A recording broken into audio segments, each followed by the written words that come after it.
Королевский мимоза салатын жасау үшін алдымен суға картопымызды, сәбізімізді, жұмыртқамызды пісіріп аламыз.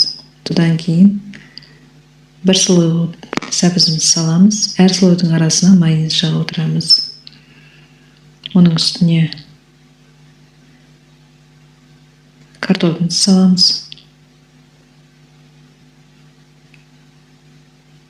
Қайтадан тағы майонез жағамыз. Оның үстіне жұмыртқамыздың ағын саламыз. Оның үстіне қызанақ саламыз.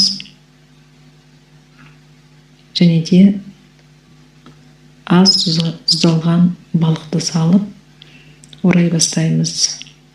Бетін әшекелеу үшін жұмыртқаның сарысын пайдаланамыз. Менің каналыма тіркеліп, лайк басып, комментарий жазып кетіңіздер.